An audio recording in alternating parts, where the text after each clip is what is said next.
novamente boa tarde, sejam muito bem-vindos a mais um programa Almoçando com a Vete. O episódio de hoje é sobre doença renal crônica e insuficiência renal aguda, né?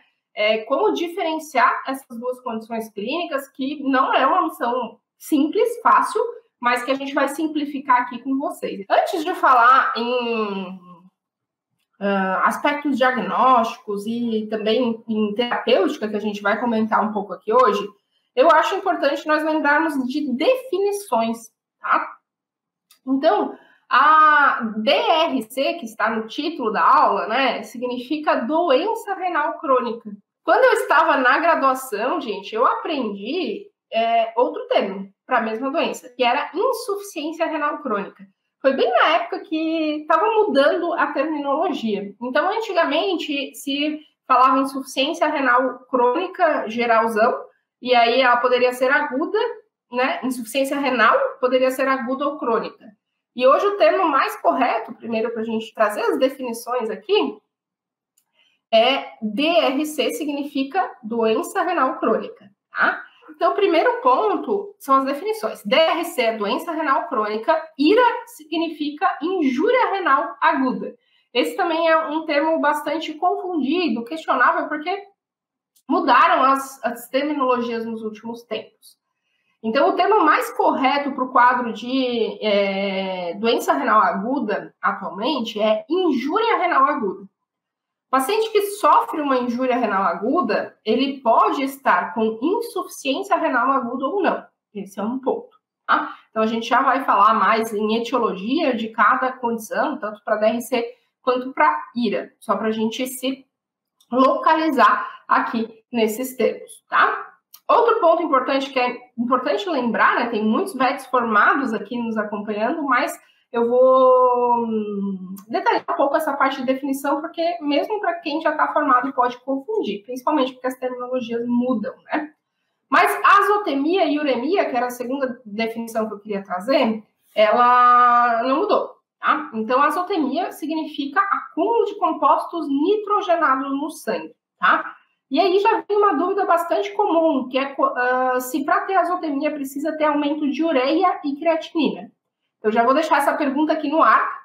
Voltando à definição, um outro termo que a gente precisa entender, o que significa para se localizar aqui no assunto de hoje, é a uremia, tá? Então, a uremia, gente, é uma síndrome clínica caracterizada como uma síndrome tóxica e polissistêmica, que pode causar alterações em múltiplos sistemas do organismo, por isso que é polissistêmica, tá? Então, pode afetar o trato gastrointestinal, o sistema nervoso central e periférico, o sistema cardiorrespiratório e sistema endócrino, tá? Então, isso que caracteriza a uremia, diferente de azotemia, que é só alteração no sangue, certo? Só no exame, lá no resultado do exame. Na uremia, a gente espera quadro clínico associado, tá? Bom, gente, e aí? Quais são as principais diferenças, né, da DRC e da IRA? Como que a gente faz para fechar esse raciocínio clínico na rotina e determinar o que o nosso paciente tem e o que a gente pode fazer de melhor por ele, tá? Então, na doença renal crônica, gente, não se espera que o animal tenha um quadro hiperagudo sem história regressa de doença. Só que isso não é tão simples assim, porque nem sempre o tutor conseguiu identificar. Então, a gente tem que batalhar na anamnese para conseguir identificar sinais anteriores. Essa é uma das características, tá? E a doença renal crônica, ela se caracteriza, por definição, que quando os mecanismos compensatórios das doenças renais, eles não são mais capazes de manter o funcionamento adequado dos rins, e ela é invariavelmente progressiva, tá? Já a injúria renal aguda, gente, ela tende a ter um quadro agudo ou hiperagudo, obviamente, como o nome já diz, e a taxa de mortalidade na IRA, de forma rápida, ela é bastante alta, mas o animal, ele pode conseguir, os rins, eles podem conseguir se regenerar, passar da fase aguda dessa doença e sobreviver, tá? E aí o paciente que teve IRA, ele pode desenvolver uma doença renal crônica no futuro. Isso pode ser imediato ou meses ou anos depois. Porque sempre que uma injúria renal aguda acontece, néfrons morrem, tá? Na verdade, néfrons morrem o tempo todo, né? Em qualquer indivíduo, em qualquer mamífero. Mas quando existe uma injúria renal, um dano renal, vai se aumentar a taxa de morte desses néfrons. E, consequentemente, a vida útil desse rim vai ser menor. Ou seja, as chances são que após um evento de injúria renal aguda, esse animal desenvolva a doença renal crônica. Por isso que é muito importante que a gente identifique rápido, trate rápido, e impeça que os mecanismos que estão causando injúria permaneçam ali e piore a condição do paciente, para que se minimize muito a chance de ele desenvolver a doença renal crônica. Já que eu acabei de mencionar que ela é invariavelmente progressiva. O que significa isso? Vai progredir, e se não morrer de outra coisa antes, provavelmente esse animal vai acabar entrando num quadro de falência renal. Que isso pode durar de meses a anos na doença renal crônica. Já na aguda, o quadro é muito mais rápido, a mortalidade é alta e a morte é rápida quando ela acontece. Certo? Em relação à azotemia, gente, que é o acúmulo de compostos nitrogenados no sangue, ela só acontece quando 75% dos néfrons estão afuncionais. E esse conceito é mais bem aplicado numa dinâmica de doença renal crônica.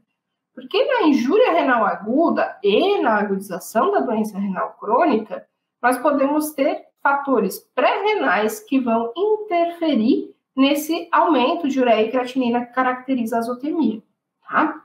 E aí a gente já vai entrar nas causas de injúria renal aguda, tá? Bom, gente, então, falando sobre a injúria renal aguda, como eu falei antes, ela é diferente de insuficiência renal aguda, tá?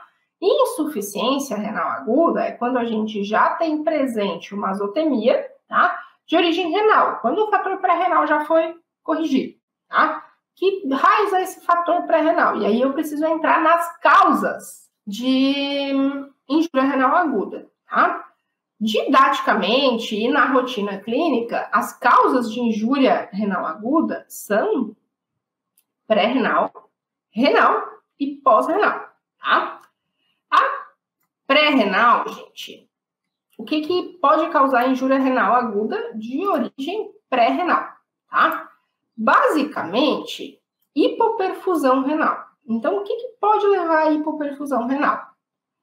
Uma desidratação, né? Consequentemente, vai baixar a pressão arterial, vai baixar o débito renal. Não sei se vocês lembram da fisiologia, mas o rim, ele recebe, os rins, né? Porque são dois, eles recebem 20% do débito cardíaco, mais ou menos, tá? Ou seja, qualquer coisa que altera o débito cardíaco, que altera o volume circulante ou a pressão arterial, vai alterar a perfusão renal. E aí, como que o rim vai exercer o trabalho dele de filtração se não chega sangue de forma adequada lá pela arteríola renal? É eferente. Então, situações pré-renais interferem na filtração renal e, consequentemente, podem levar à azotemia. No entanto, o rim ainda, os néfrons, teoricamente, ainda não morreram nesse momento, mas se o dano pré-renal persistir, se a desidratação persistir, o paciente entrar em hipovolemia, em choque hipovolêmico, as chances são que esse rim mal perfundido, esses néfrons mal perfundidos vão morrer. E aí, quando acontece isso, vão morrer ou perder a sua função, o dano pré-renal passa a ser um dano renal, certo? Quais são as causas, então, pré-renal? Hipovolemia, desidratação e falha na bomba cardíaca. Basicamente isso. Então, uma doença cardíaca pode levar a um quadro de doença renal, que a gente vai chamar isso de síndrome cardiorrenal, tá? Um paciente cardiopata, ele pode ter creatinina aumentada por esse fator pré-renal, quando é uma doença cardíaca que causa alteração importante no débito cardíaco, mas tem outros fatores que podem agravar o problema renal concomitante, tá? Então, pode ter essa origem pré-renal, ela pode persistir e causar um dano renal permanente. E ainda os fármacos, muitas vezes usados para controle da insuficiência cardíaca pelo problema cardíaco, acabam causando uma sobrecarga renal e, consequentemente, piorando a função renal, tá? Mas não é especificamente síndrome cardiorrenal o nosso tema de hoje, só para relembrar esse mecanismo. Do ponto de vista renal, então, quais são as causas, né? A gente pode ter doenças glomerulares, como as glomerulonefrites, tá? E aí entra um monte de coisa, tá? Erliquiose é uma doença infecciosa que causa primariamente alterações hematológicas, mas que pode causar glomerulonefrite. Então, a erliquiose pode causar aumento de creatinina? Pode, tá? Além dessa doença infecciosa, uma das mais conhecidas causadoras de glomerulonefrite, pielonefrite, é a leptospirose, tá? Então, é outra causa de injúria renal aguda de origem renal, tá? Borreliose ou doença de Lyme, também. Pielonefrites bacterianas em geral, também pode causar injúria renal aguda e glomerulonefrite, né? Condensando aqui melhor essas causas. Além disso, gente, nefrite intersticial alérgica também está muito bem descrito na medicina veterinária como causa de injúria renal aguda, tá? Uma nefrite, como o nome diz, intersticial, de origem alérgica. E aí existem muitos alérgenos desconhecidos que podem causar esse mecanismo. Além das doenças glomerulares que eu acabei de citar, a gente pode ter ainda as doenças tubulares. O segundo mecanismo dentro da injúria renal aguda renal são as doenças tubulares, tá? Então, qualquer condição clínica que predispõe à isquemia renal pode levar a uma ira renal de origem tubular, tá? Então, choque hipovolêmico, hemorrágico, hipotensivo, séptico, todos os tipos de choque também podem levar a isso.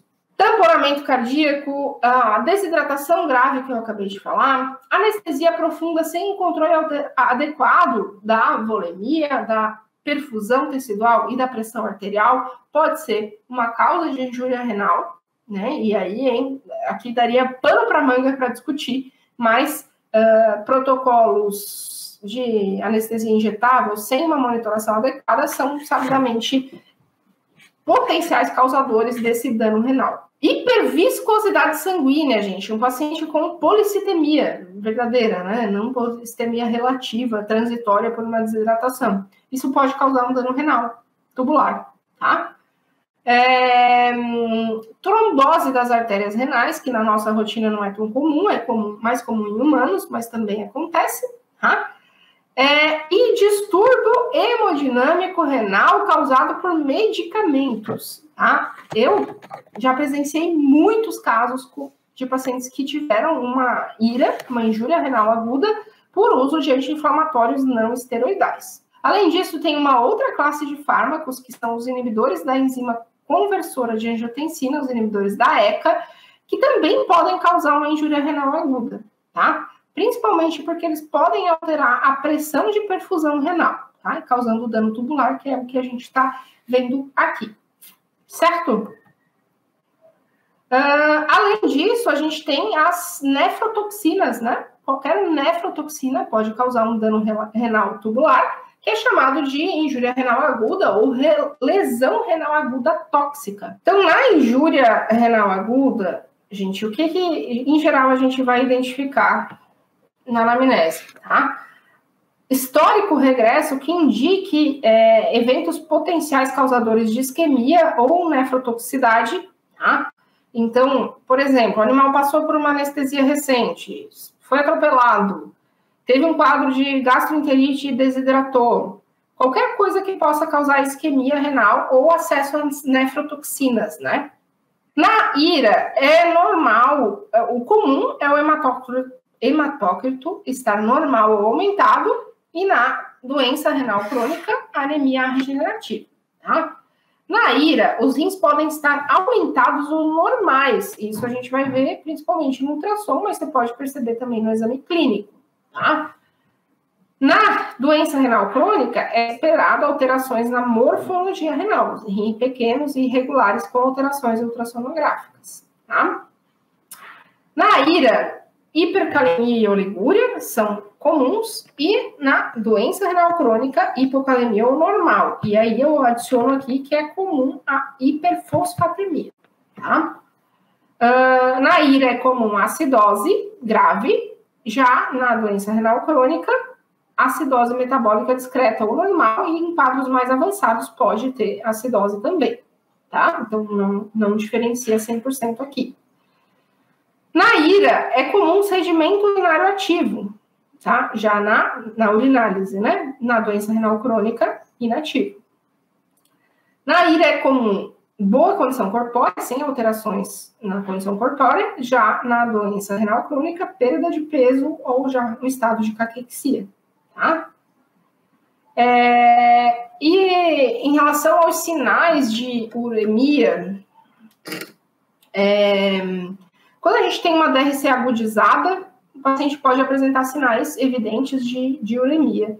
Mas na doença aguda, ele tem sinais clínicos de uremia antes. Tipo assim, tá com 6 de creatinina com IRA, ele vai ter sinais graves de uremia. E tá com 6 de creatinina na doença renal crônica e pode estar fora de uma crise urêmica.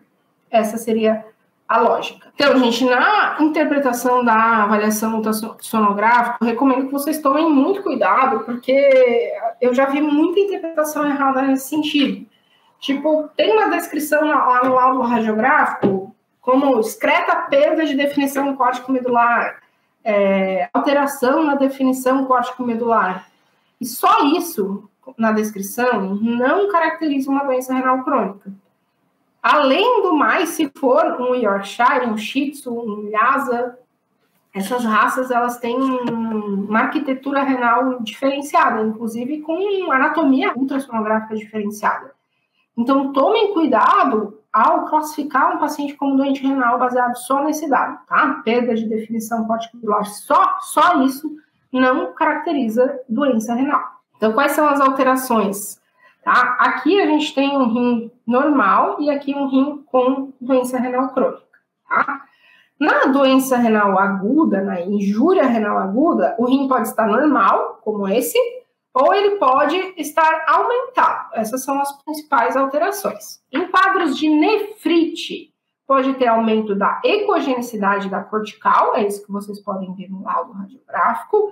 Em casos de pielonefrite, que aí pode ser injúria renal aguda, pode ter dilatação da pelve renal como um dos sinais ultrassonográficos, tá? Mas a maioria dos pacientes vai ter um rim normal ou só levemente aumentado.